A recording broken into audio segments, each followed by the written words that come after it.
हरि ओम. नवमी श्रावण शुद्ध नवमी वार मंगळवार आणि श्रीमद भगवद्गीतेच्या सत्संगातला आपला दुसरा अध्याय. तर आपण आपल्या आजच्या सत्संगाला सुरुवात करू. हरी ओम. हरी ओम.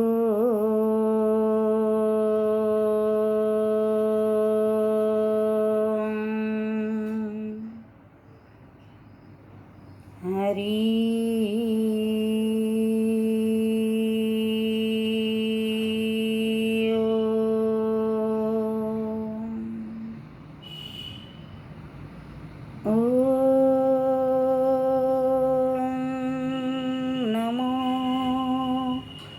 भगवते वासुदेवाय. ओम नमो भगवते वासुदेवाय.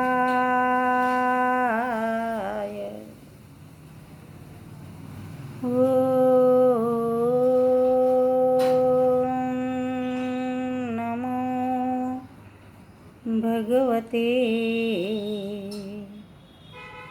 वासुदेवाय.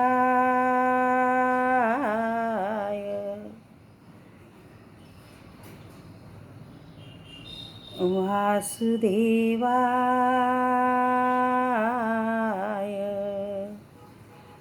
गुरुदेवाय.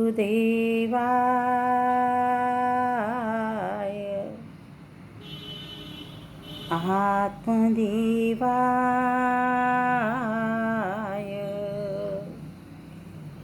गुरुर्ब्रह्मा गुरुर्विष्णू गुरुर्देव महेश्वर. गुरुर्साक्षात् परब्रह्म तस्मै श्री गुरवे नमः.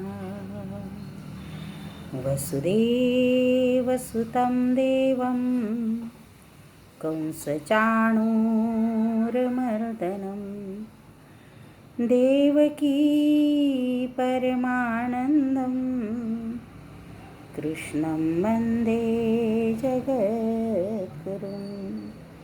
सच्चिदानन्दरूपाय विश्व उत्पत्त्यादिहेतवे तापत्रय विनाशाय श्रीकृष्णाय वयं नमः. श्रीकृष्णाय वयं नमः. हरि ओम. हरि हरि ओम.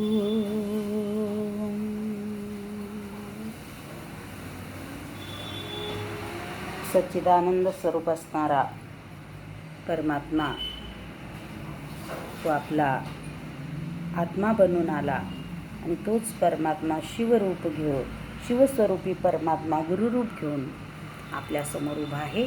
त्या परमात्म्याला कोटी कोटी वंदन करू आणि भगवद्गीतेचा आपला दुसरा अध्याय त्या सत्संगाला आपण सुरुवात करू. 11वा अध्याय 11वा श्लोक भगवद्गीतेतला.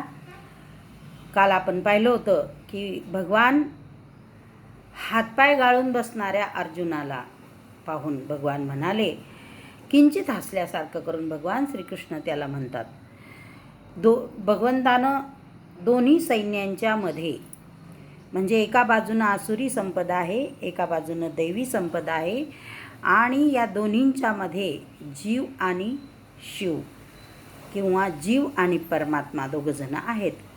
जीव म्हणजे परमात्म्याचं प्रतिबिंब आहे, परंतु याच्यामध्ये वासनेचं बीज आहे आणि म्हणून याला पूर्ण रूपानं शुद्ध होईपर्यंत परमात्मा म्हटलं जात नाही.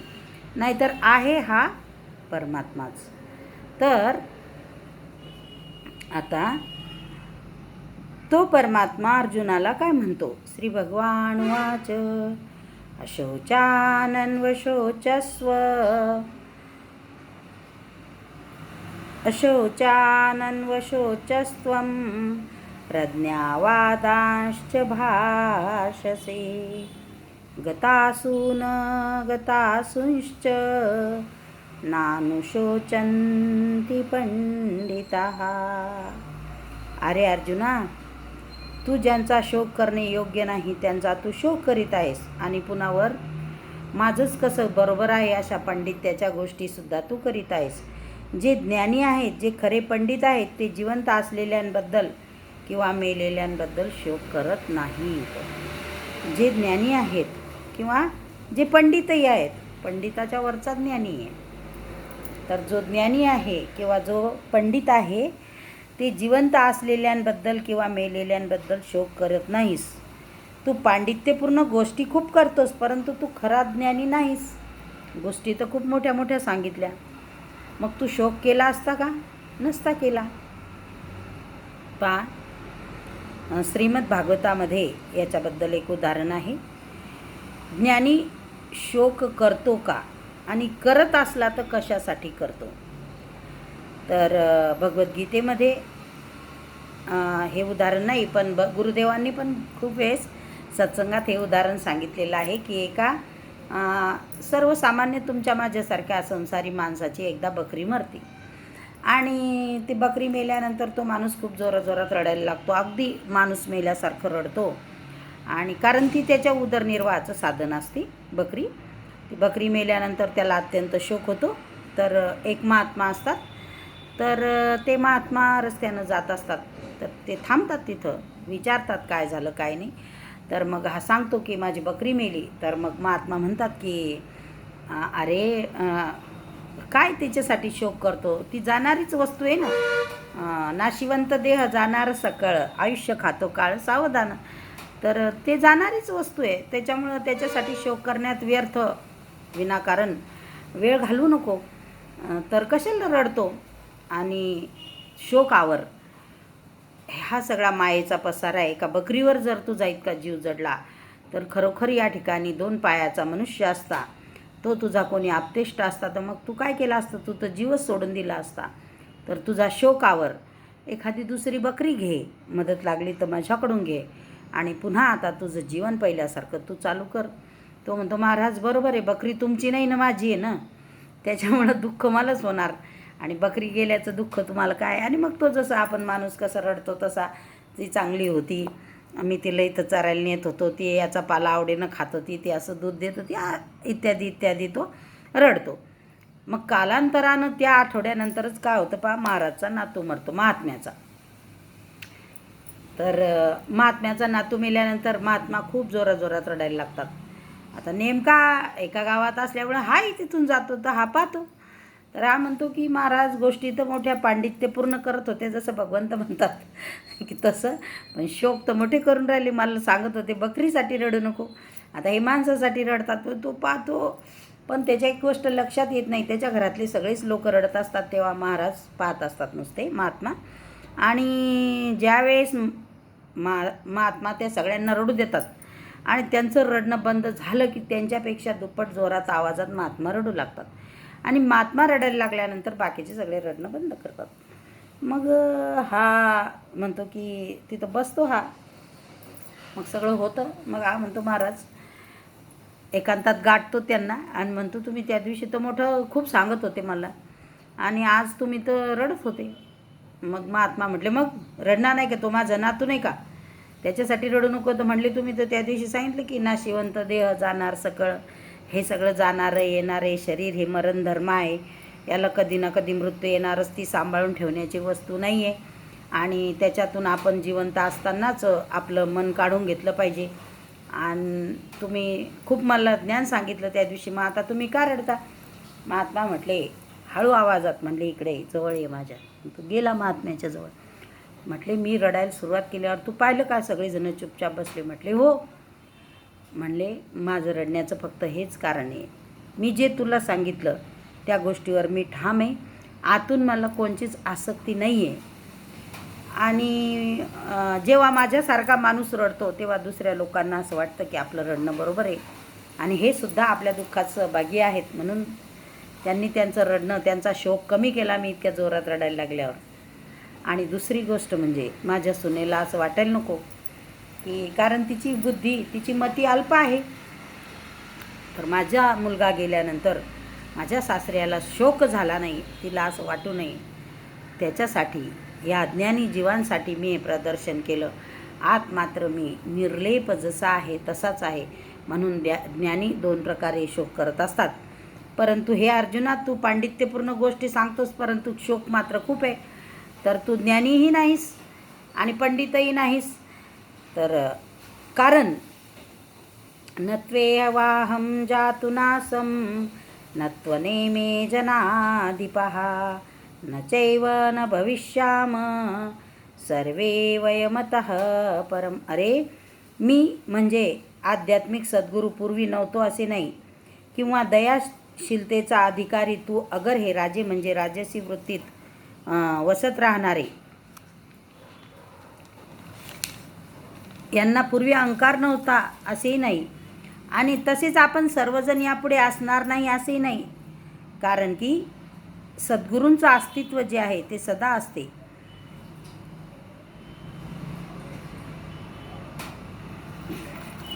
भगवंत म्हणतात की मी याच्या आधी होतो किंवा नव्हतो, मी नव्हतो असं नाही, मी होतो.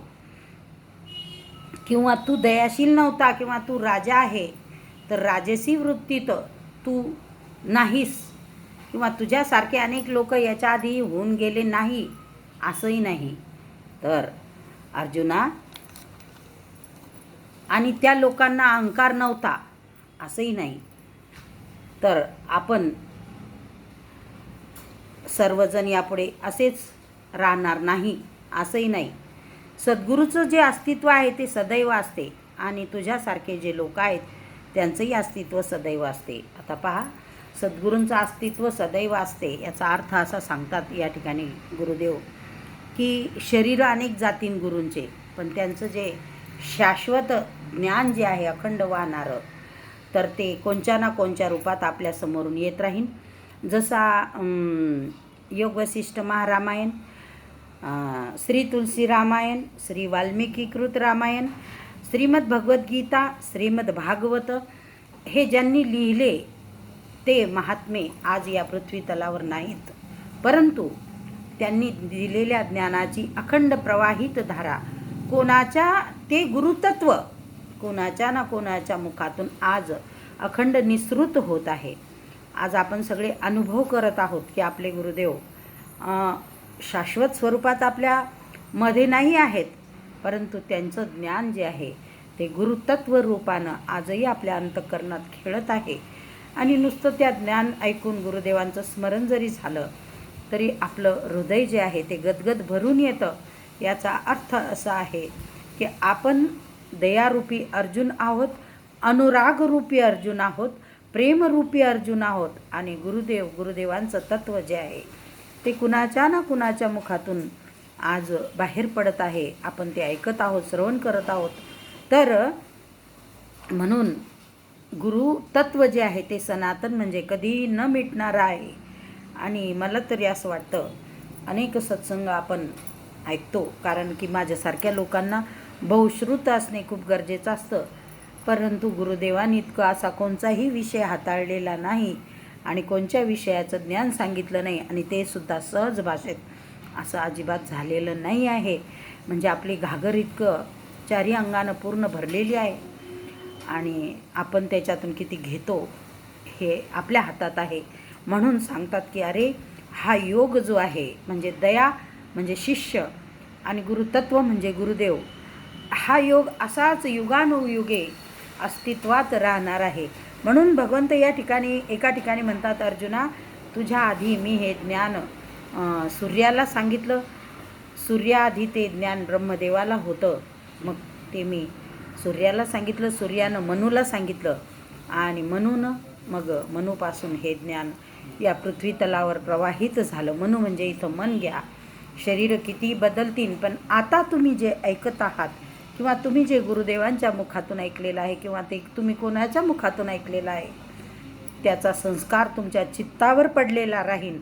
आणि तुम्ही कितीही शरीर जरी बदलले तरी गुरुदेव सुद्धा ज्याही अस्तित्व रूपी शरीरात येतील त्यावेळेस ते ज्ञानाचा प्रकाश पुन्हा तुमच्या माझ्या हृदयात पडेल. म्हणून हे अर्जुना, जे मृत्यू पावले आहेत त्यांच्याबद्दल शोक का करू नये, तर त्याचं कारण मी तुला सांगतो. आणि भगवंत म्हणतात, देहिनोऽस्मिन्यथा देहे कौमारं यौवनं जरा तथा देहांतरप्राप्तिर्धीरस्तत्र न मुह्यति. ज्याप्रमाणे देहधारी जीवात्म्याला बाल्य, तरुण व वृद्धत्व या अवस्था तेच आत्ता जे मी तुम्हाला सांगितलं ते प्राप्त होत असतात, त्याप्रमाणे मृत्यूनंतर हा जीवात्मा दुसऱ्या शरीरात प्रवेश करतो, त्याला दुसरा देह प्राप्त असतो.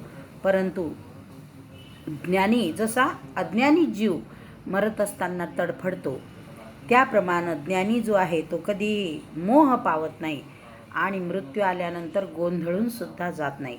मोह पावत नाही म्हणजे या शरीराच्या कारणानं असणाऱ्या लोकांचा तो मोह धरत नाही आणि तो गोंधळूनही जात नाही. याचा अर्थ असा आहे की मृत्यू येणार शरीराला हे त्याला माहीत आहे. किंबहुना आपला मृत्यू अतिशय त्यानं सरळ सोपा केलेला आहे. या देहात तरी काही काळ बाल्य, काही काळ तरुण व काही काळ वृद्धत्व दिसते, परंतु आत्म्यामध्ये ह्या गोष्टी नसतात. आत्मा जसाच्या तसाच असतो. ह्या त्याच्यावर घटना घडत असतात. म्हणून तो मनुष्यही तोच असतो. ज्याप्रमाणे मृत्यूनंतर तो जीवात्मा वेगवेगळे देह प्राप्त होत असतात त्याला, व जोपर्यंत त्याला आत्मस्वरूपाची गती प्राप्त होत नाही तोपर्यंत त्याचं हे परिवर्तन सुरूच असतं. नागरे भाऊंनी श्री अखंडानंद स्वामीजींचं मला एक पाठवलं होतं ग्रंथातले काही उतारे, त्यांनी फोटो काढून. त्यात एका ठिकाणी असं वर्णन आलं, अखंडानंद स्वामी सांगतात त्यांच्या प्रवचनामध्ये की ते म्हणतात की जोपर्यंत शिष्याला आत्मस्वरूपाची प्राप्ती होत नाही तोपर्यंत गुरुदेव त्याची काळजी घेतात. गुरुदेवसुद्धा तोपर्यंत पुढे जात नाहीत. मग एक लक्षात घ्या, ही गुरुदेवांची प्रत्येकाच्या त्यांच्यावर किती अपार कृपा आहे की जोपर्यंत शिष्य सुटत नाहीत तोपर्यंत गुरुदेव त्याला सोडत नाहीत. तर मात्रां स्पर्शास्तु कौंतेय शीतोष्ण सुख दुःखदा आगमापायिनो नित्यास तांस्तिस्तिष्यस्व भारत. हे अर्जुना, हे कुंतीपुत्रा, शीत व उष्ण, सुख व दुःख देणारे हे इंद्रिय व त्यांचे विषय यांचे संयोग यांना उत्पत्ती व नाश आहेत. ते अनित्य आहेत, ते क्षणभंगूर आहेत. म्हणून हे भरतवर्षी अर्जुना, तू त्यांचा त्याग कर, तू ते सहन कर. त्यांच्याने मोहित होऊन तू विकल होऊ नकोस. सुख दुःख, मान अपमान, हानी लाभ, जय पराजय हे सगळे या इंद्रियांचे विषय आहेत.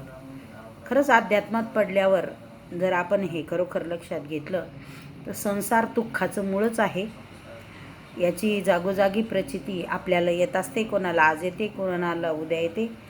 परंतु जेव्हा खरोखर हे गुरुदेवांचं म्हणणं आपण आपल्या बुद्धीमध्ये उतरून घेऊ त्यावेळेस आपल्याला कळेल की खरोखर हा सगळा इंद्रियांचा खेळ आहे. आपल्या चित्तावर, मनावर म्हणत नाही मी, चित्तावर जर याचा ओरखडा आपण उमटवून घेतला नाही आणि प्रत्येक जीव मात्र आपल्या आपल्या पद्धतीनं जगतो आहे, आपल्या आपल्या कर्मानुबंधांना जगतो आहे, हे जर आपण समजून घेतलं मग कदाचित आपल्याला त्याच्याविषयी वाटणारं दुःखसुद्धा कमी होईल.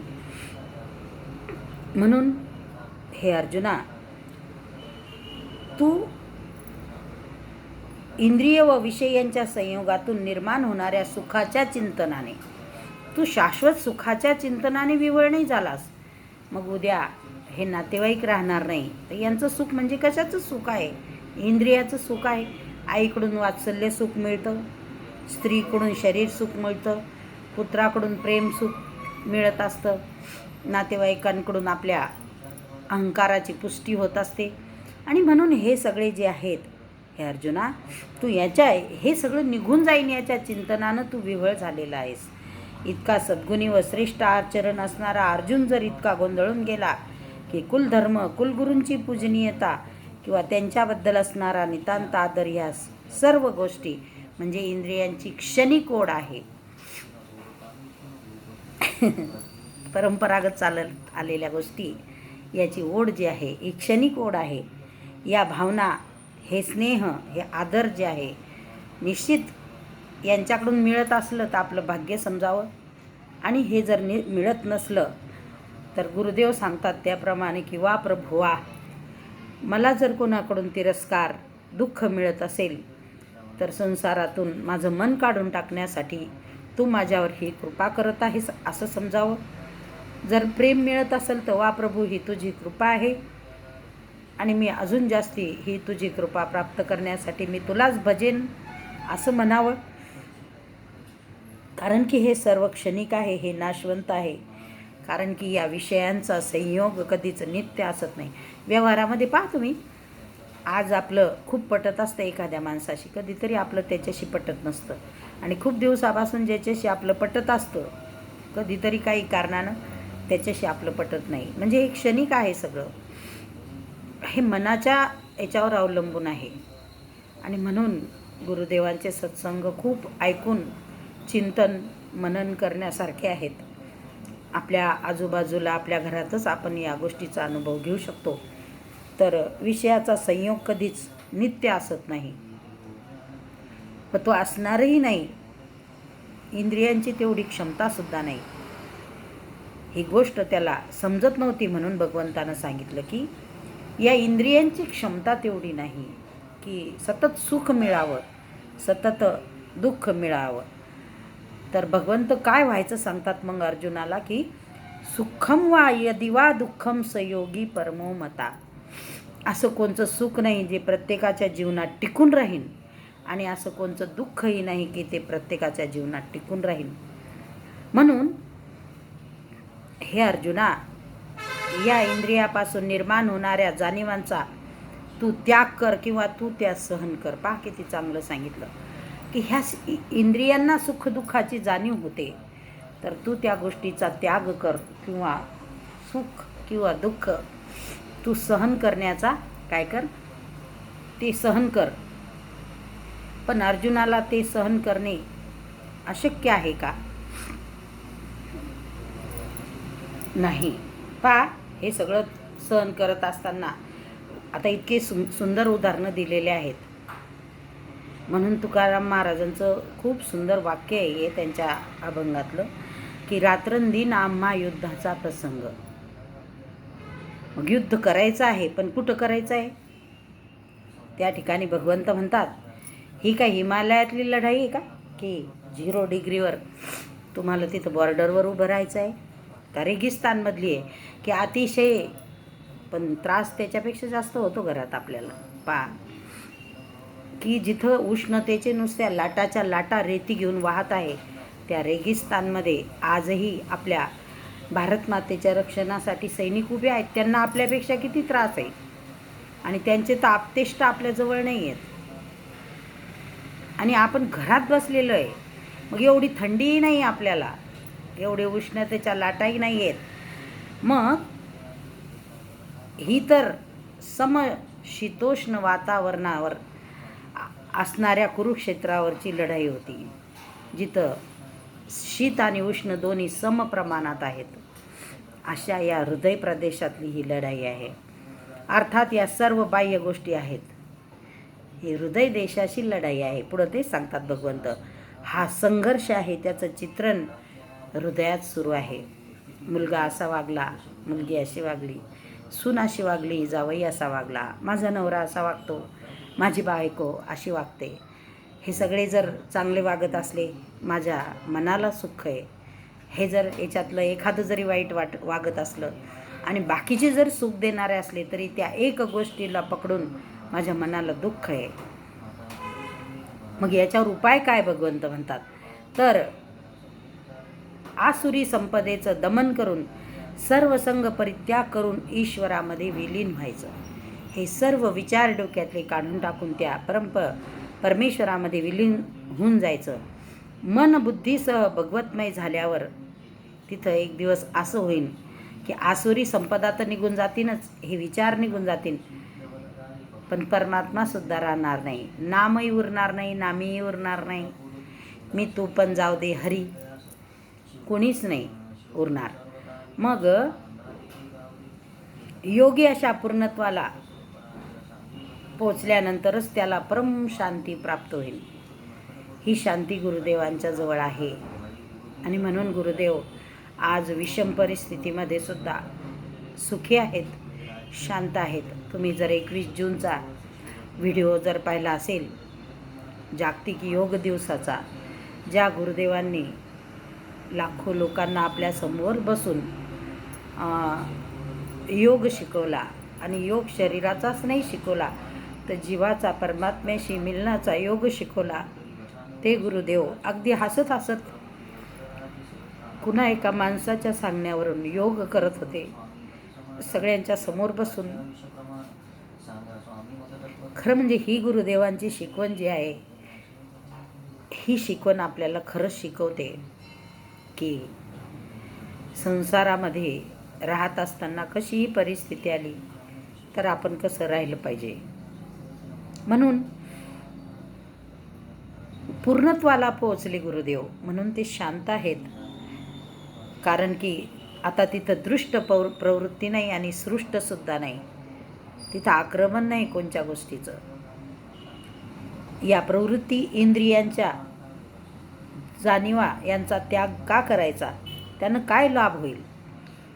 ही गीता म्हणजे अंतरप्रवृत्तीच्या लढाईचं चित्र आहे. ह्या सगळं तुमच्या माझ्या सगळ्यांच्या आत सुरू आहे. मग ह्या प्रवृत्ती, ह्या जाणीवा आपण का करायच्या, काय करायचं तर भगवंत म्हणतात त्यांचा त्याग करायचा. का करायचा, त्यानं तुमचा लाभ होईल, खरोखर लाभ होतो.